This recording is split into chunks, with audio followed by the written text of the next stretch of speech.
Hey there, Patreon. All right, we are back. This is our second viewer's choice video. That's right, we threw it out to you. We said, what do you want to hear us talk about? And you chose our most valuable comics. Ooh, you wanted to contrast and compare, right? You wanted to know just how much money we had sitting in our long boxes here. Although these days it seems like it's in our trading card binders, Yeah, if you're paying any attention at all to Marvel Series 1 cards and yeah, others. seriously. Like, what's that all about? It's Like, nuts. You it's could buy a nuts. couple of these issues we're going to talk about several times over for what you Yeah, can sell your cards for right now. I believe it. Yeah, but so we decided this is what happened is we were trading back and forth saying like, well, I got this, and then we were checking prices, and we were kind of like, how valuable is that? Is that really going to impress? And so I think real quick, guys, like just first off, do you ever even consider the value of a comic when you're going to purchase a vintage issue? Like, are you saying I'm buying this because I know it's worth so much and that's why I want to have it? Or does it have to have another meaning to you? Well, the one that I'm going to show, it had to have another meaning. It Okay. wasn't necessarily about what it cost. And it wasn't super expensive when I bought it, but it's just something that was like it resonated with me a lot. I was searching for it for a long time. So, Okay. Yeah, I don't like to spend too much money on the books. I'd rather have a low grade copy of an old comic just to say that I have it than to have mhm. this pristine, very expensive issue. And if I have a very expensive issue, odds are I'm going to sell it to buy, from, to put something into my house. Like I was saying, I had NYX number 3 at some point, and I sold it like a couple years ago. Dude, I would have bought that off of you. That would have been cool. We didn't know each other We didn't then. know each other then. Live parallel lives, but didn't know each other. Yeah, I mean that's the thing, right? Like I kind of found that I'd rather have more things that I like than one super valuable thing that I can say, guys, I got this, you don't have this, See, or like, I used to feel that way, but now as I have more and more stuff in my house, I'm ah, starting to like go through the mindset of, do I want to get rid of a lot of the other smaller valued things to have more like elegant things? And I don't know. I'm just weird like that. Elegant things? Are you buying like a grand piano or? I want a grand piano. I definitely do. As soon as Grace is old enough, she's getting piano lessons, whether she likes it or not. So, Fantastic yeah. then. And so I will mention, like, again, we were checking prices. So we're talking like a lot of these issues were, some of them were like Silver Age stuff or whatever. And it's like, $20, $30, $50, like $50 comic, for something that cost 10 cents back in the day. I mean, that's a value increase. Same yeah. with some of these other, if it's selling for $20 now, it sold for $2.50 in the 90s. That's still a pretty good increase when you consider it. But I think all of us in our minds are like, when it breaks 100, then you're like, oh, okay, that's valuable. You get Mm. $100 or more for a comic. So that's what we're going to talk about here. We got pretty close with some of these and maybe even more. So Stephen, why don't you show us yours first? Because you were the one like searching the most, like, what's my valuable book? So yeah, so I went through a phase in my life where I was trying to buy old comics. I was in like 7th grade, and like I've said many times, Fantastic Four is my favorite. And I got the earliest Fantastic Four issue I could find from my comic book store on Long Island. It was called Powerhouse Comics, and this is it, Fantastic Four number 41. And I'm holding it with kid gloves because this cover is, I mean, just a mess, completely like hanging on by a thread. But yeah, hold on, can I do this? Is this good? Is this good enough? I'll also find a picture of it online and add Okay, it. cool. Yeah. But yeah, it's completely like, I mean, this cover is barely hanging on, torn to shreds, but it's got that original Jack Kirby art. And yeah, it was really important for me to have it when I was in middle school. I bought it, That's cool. and Very it's cool. So one that's really, kind of, yeah, for you, You've had it for a long historical time. value. yeah. I've had this one forever. Just as a kid, like when I was reading about 60s comics and Wizard, I wanted to start owning some 60s comics, and I found the lowest possible grade versions I could find of them. I probably paid $15 for this. That's not bad. That's cool. Yeah. Yeah, because nowadays, at least according to eBay, the last month or so, this book is selling in better condition than Stevens. for around 60, 55, somewhere in there, so it just depends. So it's got some value to it just based on it's that old and it still exists. Yes. Yeah. So that's how that goes. Sort of. Yeah. It's hanging on, like you said. Michael, do you think yours is going to be the big surprise for the end? Do you want me to go next? I don't care. Whatever you feel. You want me to go first? I'll go, or you want to go? I don't care.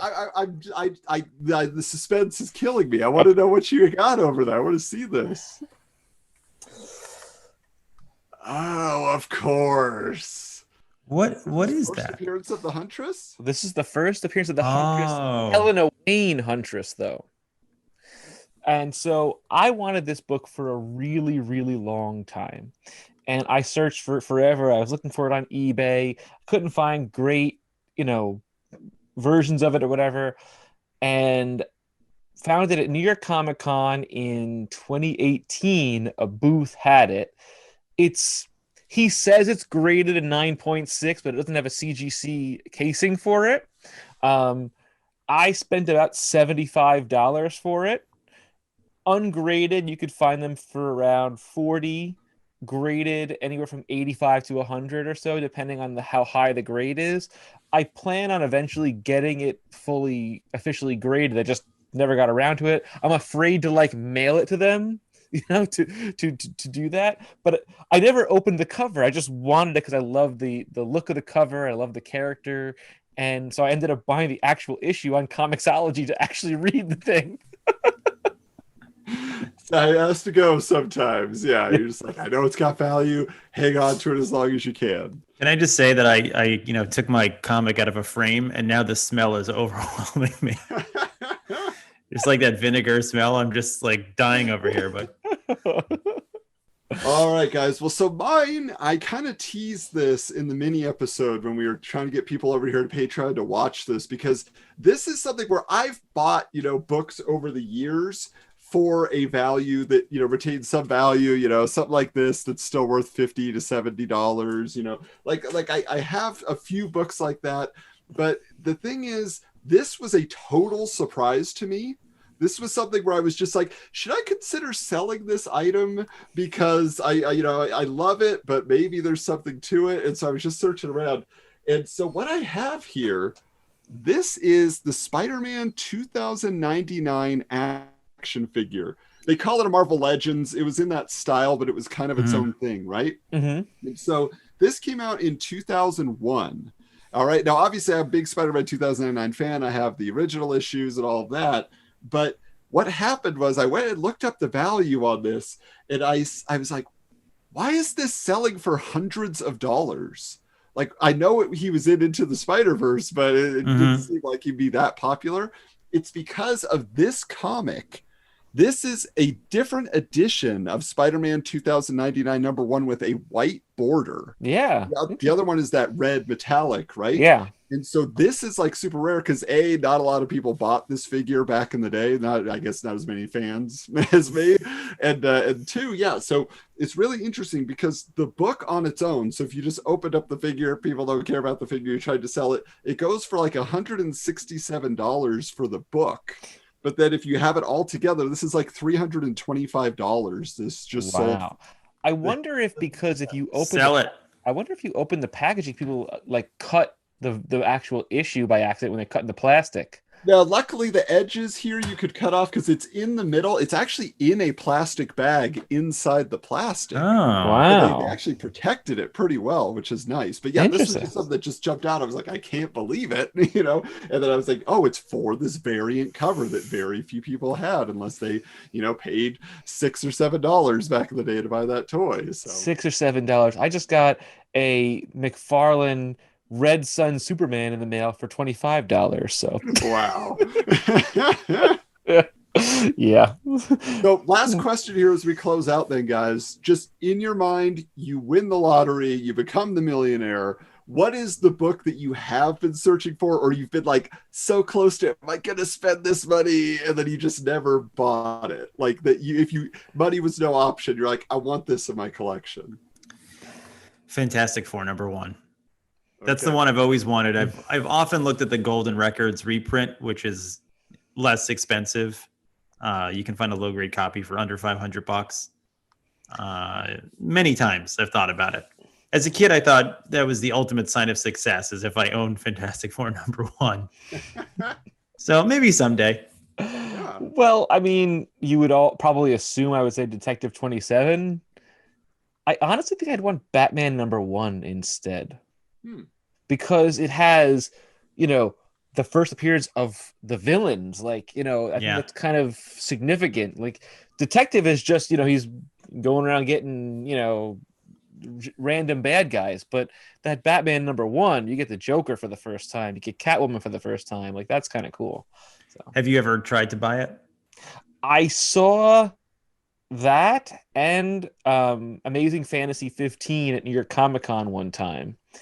Both were like a 3.0 grade. And I was like, so what are these going for? And I think Batman #1 was like 165,000. Okay. I was like, I don't know about that. There was a time when I was looking at pages of like old Detective comics. People would just have like ripped, torn out pages. Mhm. And even those are going for a few $100. Oh, yeah, I'm sure. I believe it. So What about you, Adam? For me, it's one of those things where it's much more contemporary. There are classic characters, Amazing Fantasy 15, it'd be cool. But again, I don't need like the high ticket book, but there's one I still have not pulled the trigger because it's an investment in not one cover, but 13 covers. And Oh, that is, God. I want all the Gen 13 variants. I want to have them all up on my wall. That was the wall book as a kid that just always, oh, there's another one. They did another, there's 13 of them, so just the idea of collecting all this. And of course, they're all pretty expensive now just individually to grab. So, how much do they go for? it's around $100 a piece for some or more. $100, like ungraded? Yeah, just ungraded, just buy because again, they were kind of rare at the time. Not everybody bought all 13, so if you're going to get the whole set, but then just trying to piece them together, yeah, it's hard. So it's one of those things where what I found instead that I think I'm going to buy as a placeholder is there is a folder set, like an archive thing they released with all the covers, and you can get that for like $40, where it's just prints of all the colors. It's just a Gen 13 Trapper Keeper. Yeah. There is an official folder too, so I'm sure there is. I'm sure. Back at that time, it was, folders were all the rage. I mean, I had so many different types of folders inside my Trapper Keeper of all different. But all right, patrons, we want to hear from you. What are you hiding over there? What do you got, either in a frame like Michael and Steven, or what are you doing to, keep it safe? Is it in an actual safe? You got a lockbox over at the bank? Like, you tell us. We want to find out what your most valuable book is and what the book that you still gotta have, what you're working towards, your retirement savings someday. If you just decide to live in a shack, but you got this book, like Steve the Tramp. Yeah. Well, all right, guys. We'll see you next time. And we got to figure out when we're going to be doing our little, round table conversation and show off some of our collectibles and stuff like that. Yeah, soon enough. So we'll be in touch to set the date. All right. Thanks, everybody, for watching.